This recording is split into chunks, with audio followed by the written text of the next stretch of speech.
দর্শক দেখেন, এই তুবাতে আমি লাউ চাষ করব। তো টাইকো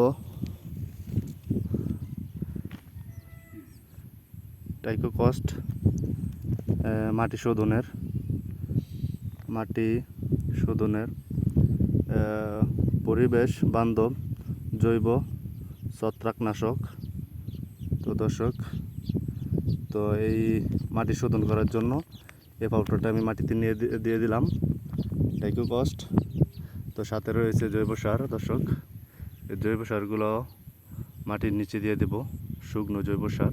তো আমি এখানে লাউ চাষ করবো। এখানে একটা তুবা, ওইখানে একটা তুবা রয়েছে দর্শক। তো আমি লাউয়ের বীজগুলো দেখাচ্ছি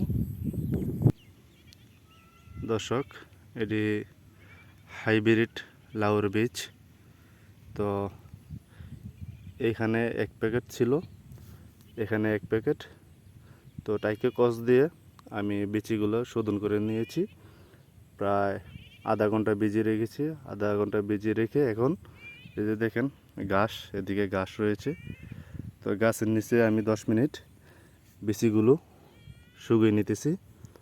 আর এখানে একটা হাইব্রিড সিম রয়েছে, সিম বাড়ি 1।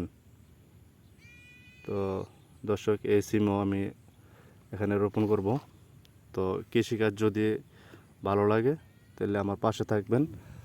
আর দর্শক, আর ওইখানে আমি কুল বাগান করব, আর এই জমিতে আমি লাউ চাষ করব। তো দর্শক, ভালো থাকবেন। তো যে কোনো চারা লাগানোর আগে মাটি শোধন করে নেবেন, নয়তো গোড়া পচা রোগ ধরবে। ভালো থাকবেন।